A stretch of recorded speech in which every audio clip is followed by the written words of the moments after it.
James wasn't thrilled. His family had insisted on hiring a bodyguard. For your safety, they'd said, as if he couldn't handle himself. He was James freaking Sterling, heir to a fortune, and he could buy and fight his way out of any situation. He stared out the window of his penthouse apartment, overlooking the glittering cityscape. The world seemed to stretch out before him, full of possibilities. He just wanted to experience it all. A soft cough broke his train of thought.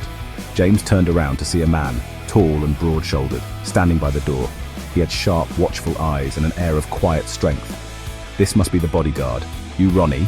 James asked, raising an eyebrow. "Yes, sir. Ronnie Davis," the man replied, his voice deep and steady. James sighed dramatically. "Well, Ronnie, let's get one thing straight. I don't need a babysitter." Ronnie's expression remained unchanged. "My job is to ensure your safety, sir. Nothing more, nothing less." James rolled his eyes. This was going to be a long and tedious assignment. He could already tell. James thrived on excitement. Rules and restrictions were meant to be bent, if not broken. It was a game to him, pushing the boundaries, seeing how far he could go. He frequented underground clubs, gambled with shady characters, and indulged in risky business ventures.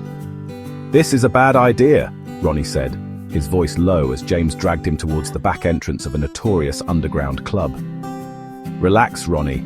Live a little," James chuckled, pulling his hood over his head. The club pulsed with music and sweat. James, in his element, slipped through the crowd like a phantom, Ronnie a shadow at his heels. He thrived on the adrenaline rush, the feeling of living on the edge.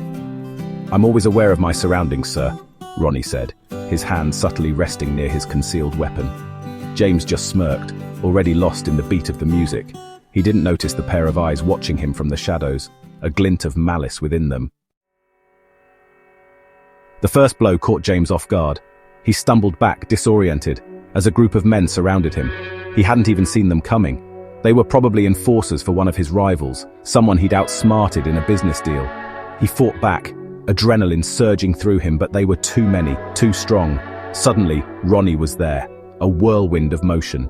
He moved with a precision and force that belied his calm exterior. Fists connected with jaws, bodies slammed against walls. James watched, awestruck, as Ronnie effortlessly took down his attackers one by one. "Get to the car," Ronnie ordered, shoving a dazed James towards the exit. They sped away, the city lights blurring into streaks of color. James, nursing a split lip, looked at Ronnie, who was focused on driving. He felt a surge of gratitude, a flicker of something else he couldn't quite place. "Thanks," James mumbled, his voice barely above a whisper. Ronnie just nodded, his jaw clenched tight. That night, lying in his bed, James couldn't shake off the image of Ronnie fighting for him. He thought Ronnie was just another cage prepared for him by his family, or rather his stepdad, so that he could be monitored. He never thought he would actually save him. The way his muscles moved, the look of fierce determination in his eyes. He'd never had someone protect him like that before. He found himself strangely drawn to the man, a feeling he couldn't ignore. As the days turned into weeks, James found himself looking forward to their interactions. He'd purposely provoke Ronnie just to get a reaction. He'd tease him relentlessly, trying to break through his stoic facade. He found Ronnie's dry wit and quiet strength incredibly attractive. They were training in the gym one afternoon, James sparring playfully with Ronnie. Ronnie blocked his every move with ease, a small smile playing on his lips.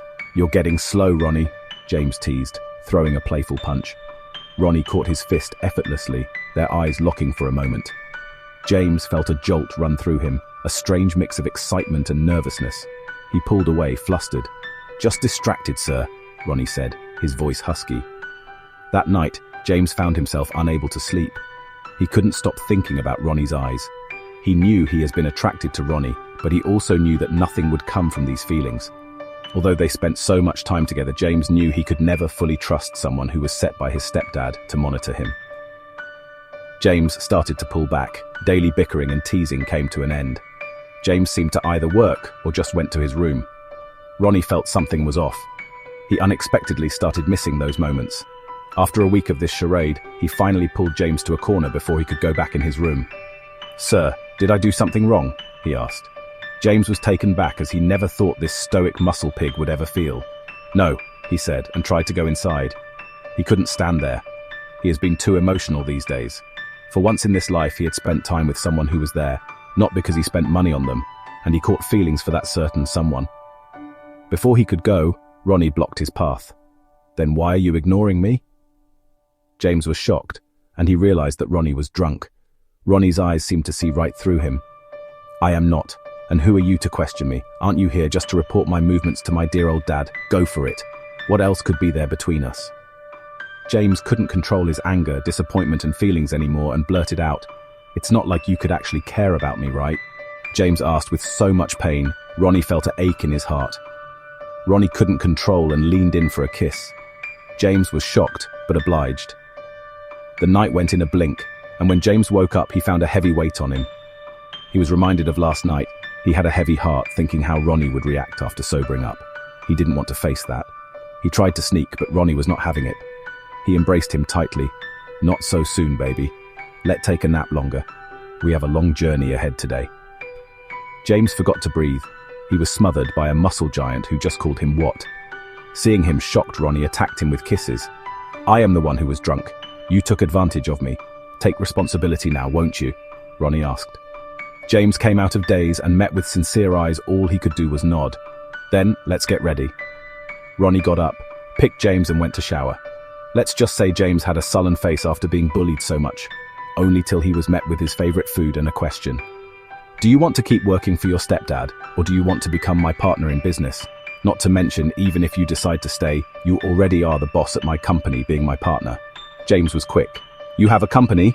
he asked, but added instantly, "But I'll go with you even without that. Let's just leave here. We can work as office employees if needed, so let's introduce your new staff." James packed his stuff and went downstairs. Ronnie took him out to a big company's office. "Let's go to our new home later. Let's have an introduction first." After they reached home, James was picked up and kissed. "I know it would sound cheesy, but I have liked you for a long time, ever since you helped me when I was an orphan and saved me from those bullies." A flash of realization passed through James. Ronnie continued speaking. "As soon as I heard what your father was planning, I jumped on the opportunity, but I never thought you would really accept me. Let's leave this country, baby. I have another branch at New York, just near your old college." James nodded and kissed his boyfriend, expressing his love and gratitude.